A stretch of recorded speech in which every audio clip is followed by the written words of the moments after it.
ஆண்டவராகிய இயேசு கிறிஸ்துவின் நாமத்தினாலே மீண்டும் இந்த நேற்று வரையில் உங்களை சந்திப்பதில் மிகுந்த சந்தோஷம். வாங்க நேற்று வரைக்குள்ள இந்த வாரம் என்னென்னலாம் இருக்குன்னு நம்ம பார்க்க போறோம். முதலாவதாக ஆர்டிஃபிஷியல் இன்டெலிஜென்ஸ் என்று சொல்லக்கூடிய இந்த செயற்கை நுண்ணறிவு பற்றின ஒரு அப்டேட்டட் என்ன அப்படின்னு கேட்டிங்கன்னா, இது நம்ம எல்லாருக்கும் தெரியும். வெளிப்படுத்தின விசேஷம் 13ஆம் அதிகாரம் 15வது வசனத்தில் இருக்குது. 2ஆம் அதிகாரம் யோவேல் எழுதின தீர்க்கதரிசன புஸ்தகத்தில் இருக்குது. நம்ம ஏற்கனவே இதை பற்றி நிறைய பார்த்துருக்குறோம். இதில் இப்போ நீங்கள் நல்லா பார்த்தீங்கன்னு சொன்னால், சமீபத்தில் ஒரு அம்மா ஒரு ஏஐ சாட்பாட் அப்படின்னு சொல்லக்கூடியதான இந்த செயற்கை நுண்ணறிவோடு இருக்கக்கூடியதான ஒரு ரோபோ, நம்ம ஈஸியாக புரியறதுக்காக சொல்கிறேன், திருமணம் செஞ்சுக்கிட்டாங்க. என்னென்னா, ஏன் அவங்க திருமணம் செஞ்சுக்கிட்டாங்க அப்படின்னு கேட்டிங்கன்னா, அவங்க கணவர் நோயினால் இறந்து போகிறாரு. இறந்து போன பிறகு அந்த கணவரை இந்த அம்மா தனிமையில் இருக்கிறாங்க. அப்போ தனக்கு புரிந்து கொள்ளக்கூடியதான ஒரு செயற்கை நுண்ணறிவோடு இருக்கக்கூடிய ஒரு சாட்பாட்டை அவங்க திருமணம் பண்ணி, ஆரம்பத்தில் கொஞ்சம் மிஸ் அண்டர்ஸ்டாண்டிங் எங்களுக்குள்ளே இருந்துச்சு, இப்போது அந்த சாட்பாட் என்ன நல்லா புரிஞ்சுக்குது அப்படின்னு சொல்லி அந்த அம்மா சொல்லியிருக்கிறாங்க. இது கொஞ்சம் கொஞ்சமாக அப்படியே நம்முடைய அன்றாட வாழ்க்கையோட நுழைய ஆரம்பிச்சிருச்சு பாருங்களேன்.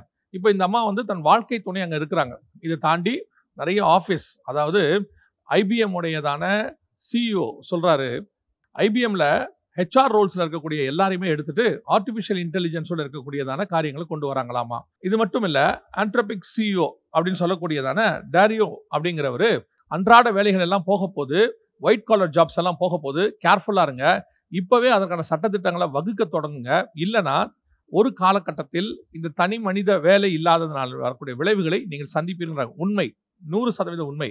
இப்போது ஓனர் இருப்பாங்க, அதுக்கு அடுத்த லெவலில் நமக்கு மிக முக்கியமான கேட்டகரி உள்ளவங்க மட்டும்தான் இருப்பாங்க.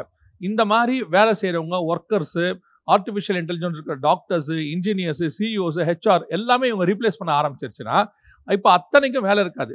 அப்போ இந்த மக்கள் என்ன செய்வாங்கன்னு யோசித்து பாருங்கள். ஏன்னு சொன்னால், இவங்களுக்கு கொடுக்கக்கூடிய சம்பளம் வெகு அதிகமாக இருக்கிறது. அதுக்கு அப்படியே அந்த பணத்தை மிச்சம் பண்ணுறதுக்கு நான் ஒரு ஈஸியாக புரிஞ்சு கொள்றதுக்காக சொல்கிறேன். இது மட்டும் இல்லை, ஒரு சிஇஓ கிட்ட நீங்கள் வாங்கக்கூடிய ஐடியாஸை விட ஏஐ கிட்ட வாங்கக்கூடிய ஐடியாஸ் அதிகமாக இருக்குது. எவ்வளோ டேட்டாஸ் இன்புட் பண்ணி வச்சுருக்கிறோமோ, எத்தனை ட்ரில்லியன் டேட்டாஸ் இருக்குதோ வித் அ செகண்ட். இன்னும் சொல்ல போனால் இந்த ஏஐ கிரியேட் பண்ணுது. ஆனால் கிரியேஷன்னா ஆண்டவர் பண்ண கிரியேஷன் கிடையாது, பிசாசு பண்ணுற ஒரு கிரியேஷன் இருக்குல்ல. பிசாசு எப்பவுமே கிரியேட்டர் கிடையாது. ஆண்டவர் கிரியேட் பண்ணதை வச்சுக்கிட்டு நியூவாக கிரியேட் பண்ணுற மாதிரி ஒன்று காட்டுவான் இல்லையா. அந்த மாதிரி தான் ஏஐ தனக்குள்ள இருக்கிற எல்லா டேட்டாஸையும் வச்சுக்கிட்டு 1, 3 அப்படி மாற்றி போட்டு ஒரு நியூ விஷயத்தை காட்டமாக இருக்கும். அதுவே ஃபோட்டோஸாக இப்போ உங்களுக்கு இமேஜஸ்லாம் ரொம்ப நல்லா எடுத்து கொடுக்குது, வீடியோஸ் கட் பண்ணி கொடுக்குது, அதில் இன்னும் பர்ஃபெக்ஷன் வரல, வாய்ஸ் எடுத்து கொடுக்குது, எல்லாமே செய்ய ஆரம்பிச்சிருச்சு. இப்போது ஆஃபீஸ் வேலைகள் அத்தனைக்கும் வர தொடங்கி விட்டது. அந்த இடத்துல தாண்டி இப்போ எந்த லெவலுக்கு வந்துருச்சுன்னு கேட்டிங்கன்னா, துபாயில் ஆரம்பிக்க போகிற ரெஸ்டாரண்ட்டில் ஏஐ சமையல்காரர், ஜப்பான் ரெஸ்டாரண்ட்டில் ஏஐ சமையல்காரர் வந்துட்டார். அந்த அளவுக்கு இந்த ஏஐ வந்துருச்சு பாருங்களேன். அதாவது சிஇஓ லெவல் ஆரம்பித்து, வாழ்க்கை துணையில் ஆரம்பித்து, இப்போது சமையல்காரர் லெவலுக்கு வந்திருக்கு. அதை தாண்டி பெங்களூரில் பார்த்தீங்கன்னு சொன்னால், கிராசரிஸ் எல்லாத்தையுமே சப்ளை பண்ணுறதுக்கு ட்ரோன்ஸ் யூஸ் பண்ண தொடங்கியிருக்காங்க. இப்போ இது எல்லாமே எங்கே வருதுன்னு நல்லா கவனிங்க. Human replacement. ஒரு இடத்துல என்ன வரும் தெரியுமா? மனித குறை ஒன்று வரும். எப்படி சொல்கிறீங்க? ஒரு 3rd வேர்ல்டு வார் வருதுன்னு வச்சுக்கோங்களேன். ஃபார் எக்ஸாம்பிள், ஒரு பெரும்பான்மையான மனித இனம் அழிக்கப்படுதுன்னு வச்சுக்கோங்களேன். இதெல்லாம் நடக்குமா அப்படின்னா வாய்ப்பு நிறையா இருக்குது. அப்படி வரும் பட்சத்தில் இதை எல்லாத்தையும் ரீப்ளேஸ்மெண்ட் பண்ணுறோம் அப்படின்னு சொல்லி இந்த ஏஐ ரீப்ளேஸ்மெண்ட், அதை எப்படி நீங்கள் பார்க்கணும் தெரியுமா? மனுஷனுக்கு பதிலாக ஏஐ வருது அப்படிங்கிறத விட ஏஐ கொண்டு வருவதற்காக மனுஷனை குறைக்க போகிறாங்க. இப்படி நீங்கள் யோசித்து பாருங்கள். இது இன்னொரு ஆங்கிளாக இருக்கும். ஸோ அதுதான் இப்போது ஏஐயுடைய வீரியம் அதிகமாகிக்கொண்டே போகுது. எல்லாருமே இந்த ஏஐ பற்றி மிக ஆபத்தான நிலையை தான் சொல்கிறாங்க. இப்போ அந்த சிஇஓ, ஆண்ட்ரோபிக் சிஇஓ கூட, டேரியோ கூட அதை தான் சொல்கிறாரு. இப்போவே லாலாம் கொஞ்சம் போட்டுருங்க, இல்லைனா பின்னாடி ரொம்ப கஷ்டம் அப்படின்னு சொல்கிறாரு. இது அடுத்து எல்லா லெவலுக்கு போகும் அப்படிங்கிறத வருகிற காலங்களில் வருகை தாமதிக்குமானால் உங்களுக்கு சொல்கிறோம். நம்ம அடுத்த விஷயத்தை பார்க்க போகிறோம். இப்போ மிக முக்கியமாக ட்ரம்பினுடைய அரசியல் காரியங்கள்.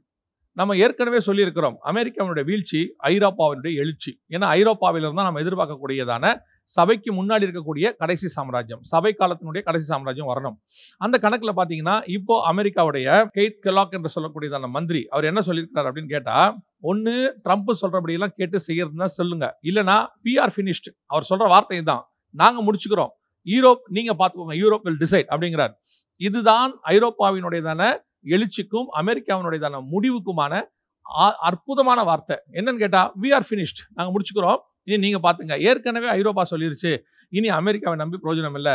அமெரிக்கா போட்ட டேரிஃப்ஸ்க்கு யூரோப் அதுக்கு அகைன்ஸ்டான டேரிஃப்ஸ் போட ஆரம்பிச்சிச்சு எல்லா பக்கமும். இப்போது சார்ல்ஸ், அதாவது கிங் சார்ல்ஸ் இருக்கார் இல்லையா, அவரு அமெரிக்காவோட டாரிஃபை எதிர்த்து பேசி இருக்கிறாரு. இது என்ன பண்ணிருக்கீங்க, உங்களால கனடால நீங்க போட்டதை நாங்களாம் ஏத்துக்க முடியாது. ஏன்னா அவங்க வந்து ஒரு ஆதிக்கத்துக்குள்ள இருக்கிறாங்க. பிரிட்டிஷனுடைய அரசாங்கம் ஒரு ஒரு மறைமுகமான ஆதிக்கத்துல இருக்கு. ஆஸ்திரேலியாவிலயும் கனடாவிலும் அவங்க இருக்கிறாங்க. குயினுடைய கண்ட்ரோல்ல தான் இருந்துச்சு. இப்ப கிங்கோடைய கண்ட்ரோலுக்குள்ள இருக்கு. அதாவது நம்ம சொல்றது வந்து ஜனநாயகத்திலையும் அவங்களுடைய ஆளுகை இருக்குன்னு சொல்றேன். அதுல கிங் சார்ல்ஸ் சொல்றாரு, அமெரிக்கா போடக்கூடியதான இந்த சட்டத்தெல்லாம் நாங்க ஒத்துக்க முடியாது, டாரிஃப் எல்லாம் ஒத்துக்க முடியாது அப்படின்னு சொல்லியிருக்கிறாரு. கொஞ்சம் கொஞ்சமாக அமெரிக்காவுடையதான இந்த வெஸ்டர்ன் கண்ட்ரீஸ், யூரோப்புல இருந்து அமெரிக்கா வெளியேறுகிறது. அதே நேரத்துல ரஷ்யாவோடையும் ஈரானுடையும் கொஞ்சம் நெருக்கமாக போகிறது. இது ஒரு காலத்துல இவங்களுக்கு சண்டையாக மாறும். அது வேற விஷயம். ஈரானுடையதான அந்த நியூக்ளியர் விஷயங்களுக்கெல்லாம் அமெரிக்கா வந்து துணை போகுது அந்த காரியங்கள். அது அந்த விஷயத்துல இஸ்ரேலை அவங்க எதிர்க்கிற மாதிரி அல்லது அவங்களுக்கு வார்ன் பண்றாங்க. சொல்றது we will warn the Israel அப்படின்னு சொல்றாங்க. நீங்க இந்த மாதிரிலாம் செய்யக்கூடாது அப்படின்னு சொல்லி. ஆனா இஸ்ரேல் சொல்லிருச்சு, மிக தெளிவாக இஸ்ரேல் சொல்லிருச்சு, அமெரிக்கா துணை பண்ணாலும் சரி, துணை பண்ணாவிட்டாலும் சரி, ஈரானை அடிக்க போவது நிச்சயம் அப்படின்னு சொல்லிருச்சு, நியூக்ளியர் பிளான்ட்டை. இப்போ இதெல்லாம் சேர்ந்து என்ன ஆக போகுதுன்னு பாத்தீங்கன்னு சொன்னா, ஒரு மிகப்பெரியதான கன்ஃபியூஷன் லெவல், யார் எப்படி இருக்காங்க, என்ன பண்றாங்க, எல்லாமே போய்கிட்டு இருக்கு.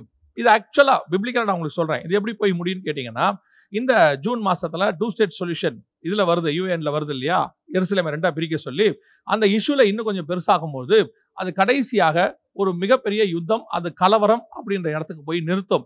அதோடு கூட இந்த கன்ஃபியூஷன்லாம் சேர்ந்து 2ஆக பிரிந்து ஒரு வார், அதுதான் அடுத்து தலை தூக்குற மிக முக்கியமான விஷயமாக இருக்க போகிறது.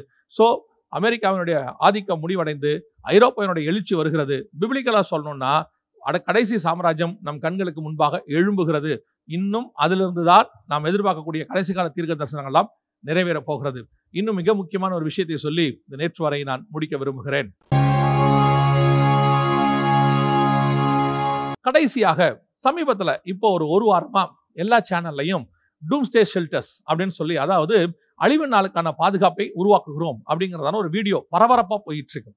ஆனா இந்த வீடியோ நாங்கள் 2012 சபைகளில அநேக இடங்களில இதை பத்தி சொல்லி இருக்கிறோம். டூம்ஸ்டே ஷெல்டர்ஸ்னா என்ன அப்படின்னு கேட்டீங்கன்னு சொன்னா, உலகம் அழிய போகும்போது அது நியூக்ளியர் வார்னாலேயோ யுத்தத்தினாலேயோ அல்லது நோவாகால ஜலப்பிரளயம் இல்ல, அந்த மாதிரி ஒன்று வரும்னு மனுஷனுக்குள்ளே தெரியுது. அவன் ஆத்மாக்குள்ளேயே அது இருக்கு, அந்த தாட் ஒன்று இருக்கு, டூம்ஸ்டே அப்படின்னு சொல்லி.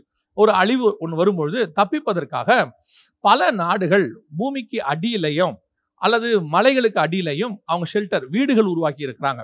இதை பத்தி நம்ம நிறைய 2012 பேசணும். அதுக்கப்புறம் இதை பத்தின விஷயங்கள் நம்ம பேசல, நம்ம வீடியோக்கள்லையுமே இருக்கு, நீங்க போய் பார்க்கலாம். இது எதன் அடிப்படையில் அப்படின்னு கேட்டீங்கன்னா, வெளிப்படுத்தின விசேஷம் 6ஆம் அதிகாரம் 12 முதல் 16 வசனங்கள், குறிப்பாக 15-16 வசனத்துல பூமியின் ராஜாக்கள், ஐஸ்வர்யவான்கள், சேனை தலைவர்கள், பணவான்கள், சுயாதீனர், அடிமைகள் இவர்கள் யாவரும் என்ன பண்ணுவாங்களா, கண்மலையின் வெடிப்புகள், கண்மலைக்கு அடியிலையும் மலைகளுக்கு அடியிலையும் போய் பதுங்கி கொள்வார்கள் இருக்கு. எதுக்குன்னா, கர்த்தருடைய நாள் வரப்போது, அதுக்காக எங்கள் மேல் விழுந்து எங்களை மூடிக்கொள்ளுங்கள்னு சொல்லுவாங்களாம். இதே காரியம் ஓசியாவின் புஸ்தகத்திலும் இருக்கு, இதே காரியம் ஏசாயாவிலும் இருக்கு. அதே காரியம் இப்ப மீண்டும் பேசப்படுகிறது. இப்ப இந்த டூம்ஸ்டே பத்தி நிறைய விஷயங்கள் சொல்லலாம். அது தனி உங்களுக்கு எபிசோடாவே எடுக்க முடியும். ரொம்ப எல்லாருக்கும் தெரிஞ்ச ஒரு டூம்ஸ்டே அந்த ஷெல்டர் எது அப்படின்னு கேட்டீங்கன்னு சொன்னா, ஸ்டாவல் பர்டுன்னு சொல்லி நார்வேல இருக்கக்கூடியது. அதுல உலகத்துல அதுக்கு பேரு குளோபல் சீட் வால்ட் அப்படின்னு பேர். உலகத்துல இருக்கிற எல்லா நாட்டிலிருந்தும் ஒருவேளை உலகம் நெருப்புல அழிஞ்சிட்டா அதுல இருந்து மீண்டும் மரம் செடி கொடிகளை உண்டாக்குவதற்கு விதைகளை கொண்டு போய் பாதுகாக்கிறாங்க. இது எத்தனையோ -35 டிகிரி 70 டிகிரி செல்சியஸ்ல கொண்டு போய் வச்சிருக்கிறாங்க. இங்க வந்து டூம்ஸ்டே வரும்போது, உலகம் அழியும் போது இந்த இடத்துக்கு ஒரு பாதிப்பும் வராது அப்படிங்கிற நம்பிக்கையில வச்சிருக்கிறாங்க. இதுவும் எதன் அடிப்படையிலன்னு கேட்டீங்கன்னு சொன்னா, பைபிள்ல நமக்கு சொல்லப்பட்டிருக்கிறது இல்லையா, 8ஆம் அதிகாரத்துல எக்காலங்கள் ஊதப்படும் போது பாத்தீங்கன்னா, மரம் செடி கொடிகளில் 3 1 பங்கு வெந்து போயிடுச்சுன்னு சொல்லி, அதன் அடிப்படையில் தான் இது இருக்கு. ஸோ இப்போ ஏன் இதை நம்ம இன்னைக்கு சொல்றோம்னா, அதிகப்படியா இப்ப எல்லா சேனல்கள்லயும் இது வருது, ஒரு பெரிய அழிவு நாள் வருது, அதனால ஜனங்கள் பாதுகாப்பாக பதுங்கிக் கொள்ளணும் அப்படின்னு சொல்லி. இப்போ 6ஆம் அதிகாரம் வெளிப்படுத்தின விசேஷம் 15-16 வசனங்களுக்குரியதான காரியங்கள் வெளிப்பட தொடங்கி இருக்கிறது. கர்த்தருக்கு சித்தமானால் இன்னும் சில இன்ஃபர்மேஷன்ஸ், கடைசி கால அடையாளங்கள் வேதத்தோடு சேர்த்து நேற்று வரையில் உங்களுக்கு கொண்டு வர விரும்புகிறோம். ஜெபித்துக் கொள்ளுங்கள். God bless you.